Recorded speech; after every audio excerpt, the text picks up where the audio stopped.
Itaipú al oeste y Naranjo al este. Así consiguió romper el cerco que había amenazado con asfixiar a Tikal. Para celebrarlo, construyó varias ampliaciones del palacio, nuevas pirámides. La de Tikal, que vemos hoy, es en gran parte fruto de aquellas victorias. Es posible que incluso pusiera en marcha la construcción de la estructura más alta de Tikal, el Templo Cuarto. Esta inmensa pirámide, construida con 190.000 metros cúbicos de piedra, tenía más de 64 metros de altura o 22 pisos, casi tanto como las torres del puente de Brooklyn. Sobresalía por encima de la bóveda de la selva y permitía tener una visión de 180 grados de la ciudad.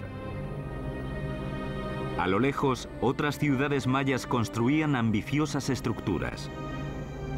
Pero en aquel momento, con el rey Jiquín Cancahuil en el poder, Tikal era el centro indiscutible de la civilización maya. Aunque la ciudad no era la única. Lejos de allí, a unos 400 kilómetros al oeste, otra dinastía se dedicaba a levantar una gran acrópolis. Allí, en el siglo VII, surgió un ambicioso rey que convirtió una de las ciudades más húmedas del mundo en la meca de la arquitectura del Nuevo Mundo.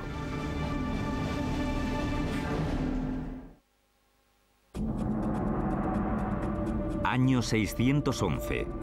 En los límites del mundo maya, al sudeste de México, una ciudad llamada Palenque está contra las cuerdas.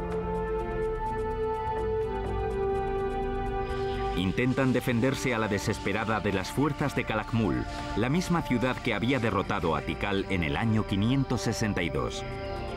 Las fuerzas de Palenque son derrotadas y el rey muere sin heredero.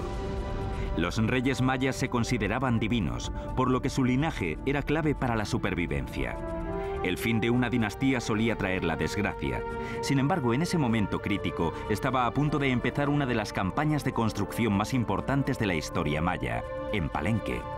Y el rey que la impulsó fue un desconocido hasta mediados del siglo XX. En 1949 se respondieron algunas de las preguntas sobre la misteriosa dinastía de Palenque, cuando el arqueólogo Alberto Ruiz Luillier realizó excavaciones en este templo de 22 metros de altura, al que ahora conocemos como Templo de las Inscripciones. Yo no estoy en mala forma, pero ellos subían con tocados y túnicas, cuchillos y espadas de obsidiana. Yo creía que estaba en buena forma, al menos para mi edad. Pero no sé cómo conseguían subir ellos, ni cómo lo consiguió Alberto Ruiz. Aunque me quedan muchos escalones. Al llegar a este santuario, miró alrededor y vio esto. Una serie de agujeros en el suelo, tapados con piedras, y supuso que de ellas colgaban cuerdas que servían para levantar una losa, como una trampilla. Tiró de ella, levantó esto y bajó por una escalera empinada, llena de polvo y de escombros. Nunca antes había visto una pirámide maya como esta.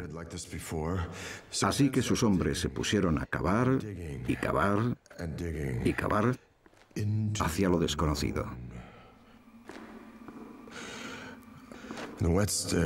Las escaleras estaban resbaladizas por la humedad y el tiempo y la lluvia. Pero al final llegó a un llano y allí descubrió que el camino continuaba y encontró puertas ocultas, pasadizos, indicios de que se habían hecho muchos cálculos y planes para construir esta estructura. Por fin, 3 largos años después, llegó hasta el fondo de esta escalera de 25 metros y allí encontró un pequeño pasillo en el que había una caja de piedra y dentro de ella 6 esqueletos, los restos de personas que habían sido sacrificadas para proteger a la persona para la que se construyó este templo. Pero no sabía quién era esa persona. Y al final vio una puerta enorme, una gran piedra triangular. Así que la abrieron y entraron. Y tras esa puerta triangular encontraron una cripta de unos 10 metros de largo y 7 de alto. Y dentro de la cripta, un sarcófago enorme tallado de un solo bloque de caliza. Y encima del sarcófago, una enorme losa con grabados de un rey. Este lado, por cierto, está cubierto de cinabrio, de color rojo, venenoso al tacto, para evitar saqueos. Si los antiguos egipcios lo hubieran usado, quizá hoy se conservarían más antigüedades. Como decía, en este lateral está dibujado un escudo y en el santuario hay otro. La palabra maya para escudo es Pakal, de modo que Alberto Ruz había descubierto la tumba del rey maya más importante, Pakal el Grande. La ascensión de Pakal al trono en el 615 se produjo durante la época más crítica para Palenque. Al no haber heredero, los ancianos de Palenque recurrieron a una extraña, a una mujer de la realeza que vivía fuera del reino llamada Sac-Cook. La mujer regresó a Palenque con su hijo adolescente, Pakal. El futuro de Palenque pendía de un hilo cuando el joven fue coronado rey por su madre. Tenía solo 12 años. Ella cuidó del trono durante más de 10 años, hasta que él creció.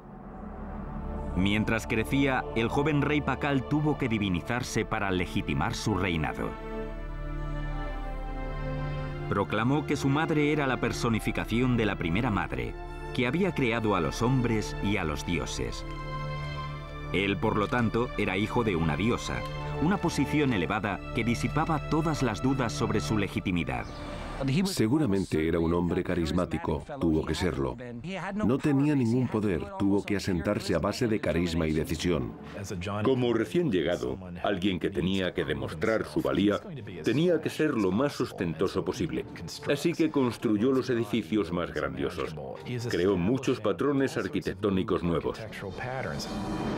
Para autentificar su linaje, Pakal se puso a construir nuevos edificios que revitalizaran su maltrecho reino.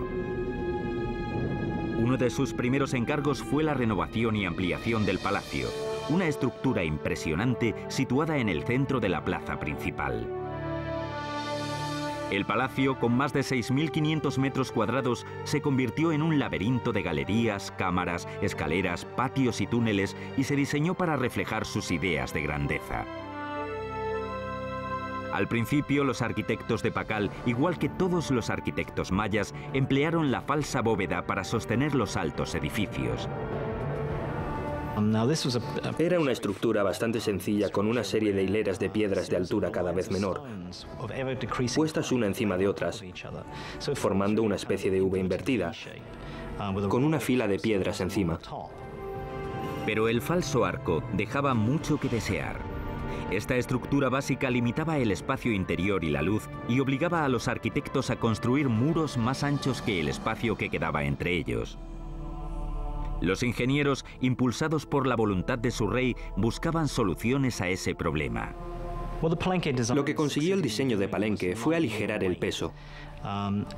Crearon una estructura de panal en lo alto de esos edificios. Así, los espacios fueron más amplios, más abiertos y más luminosos.